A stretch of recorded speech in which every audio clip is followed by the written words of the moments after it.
I'm back in my old shop, but things don't quite look the way they used to look.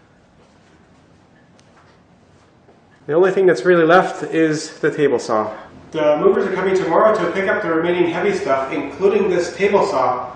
So I still have to get that ready for moving, so I thought I'd make a video about taking this one apart and about the saw in general. This is the dust collector that I added to the saw. I got a t-shirt stuffed up here so that this is blocked off. And it's got a hole down here for sucking in mostly fine dust. And it just uses a hot water heater exhaust blower. And that's wired into the main switch for the saw. At some point I changed the wiring of the saw to run off of 240 volts. But the furnace blower actually runs off of 120 volts. So to get the 120 volts, I actually hooked it up between ground and one of the prongs, which you're not supposed to do that, but I thought I'd tell you about it just to get the safety Nazis all worked up. So the idea with that dust collector is that it actually only sucks up the fine dust. So for the coarse dust, I have to suck it out from time to time, but I'm not a production shop, so it's actually not that much dust I create.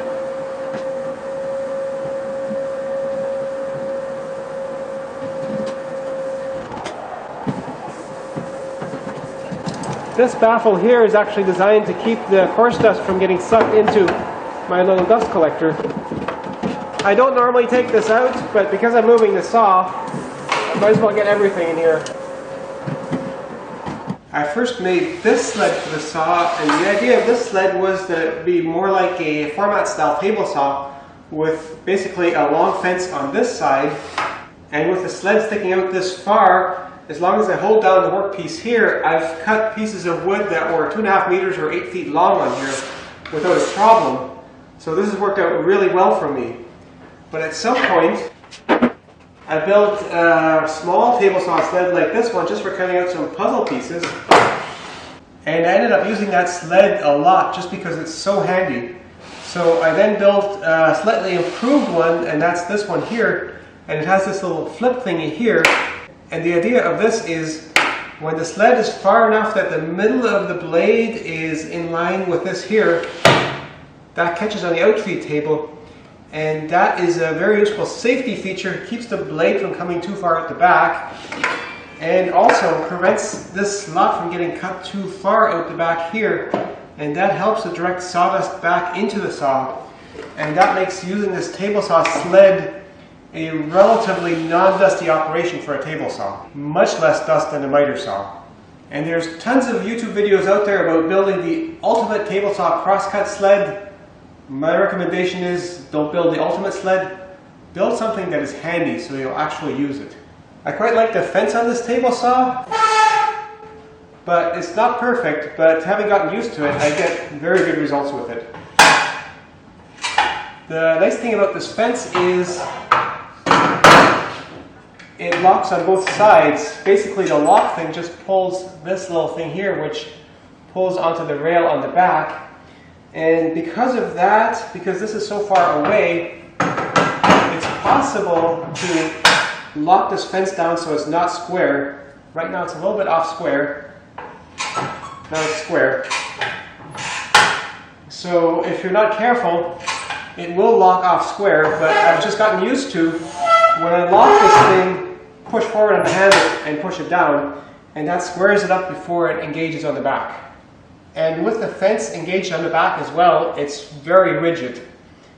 Typically, T-square fences that only attach to the front, you can wiggle the back a fair bit, whereas on this one, at least I can wiggle it a bit. The fence originally came with a fine adjustment knob here, which engaged a rack that was on the bottom here, so you could adjust the position with the knob, but I ended up never using it. And I often scrape myself reaching under here against that rack, so I just got rid of it. Because if I need to make fine adjustments to this fence, I can get it to the nearest thou, that's 1/40th of a millimeter, just by loosening the fence and bumping it with my wrist like that. So never bother with a knob, don't need it. The key to setting the fence really precisely is to have a dial indicator on there so you can see how far you've moved it. I don't have a dial indicator here anymore, but I have a whole video on using a dial indicator to set the fence. On here I've got my old non-tilting router lift.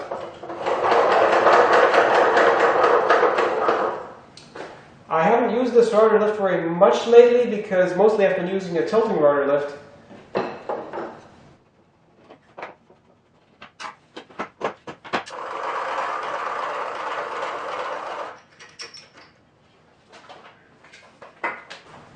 Oh look, a very old push stick.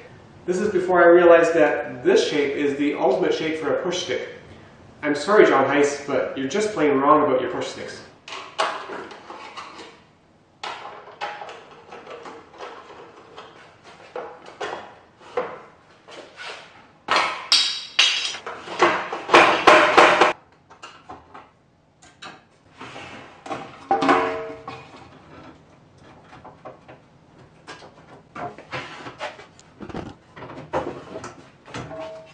So this frame is a table extension, and this part here is a leg to support the table because it sticks out quite a ways.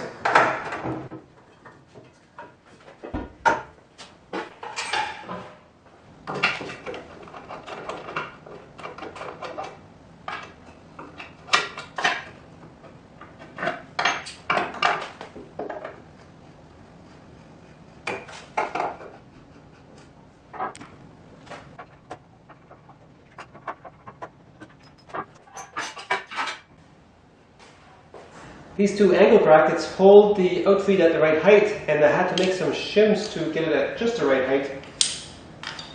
And these are just bolted onto the case with some bolts. If I was doing it again, I would have made these things go all the way down to here to get better support, but they work fine as they are.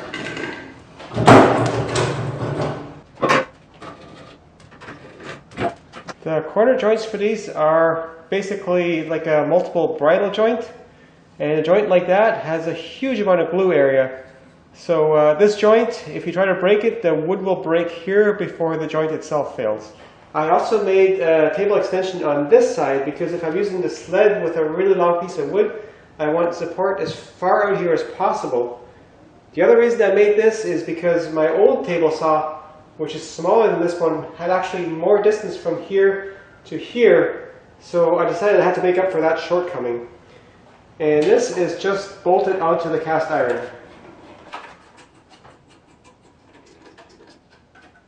And this little tab hooks into this rail as well to give it more support. I've now stripped all my add-ons off of the saw, but I still need to take the extension wings and the fence rails off.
Now bolts like this can get lost in a loop, so my solution is to always just put the bolts back in the holes, and that way you don't lose them.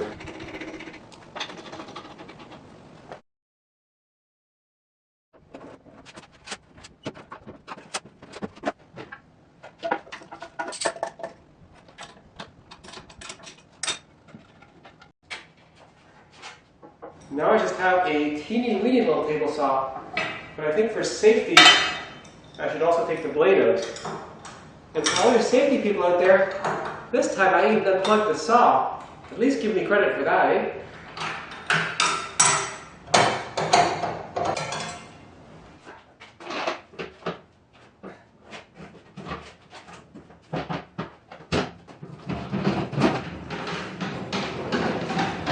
And it sure has become echoey in here.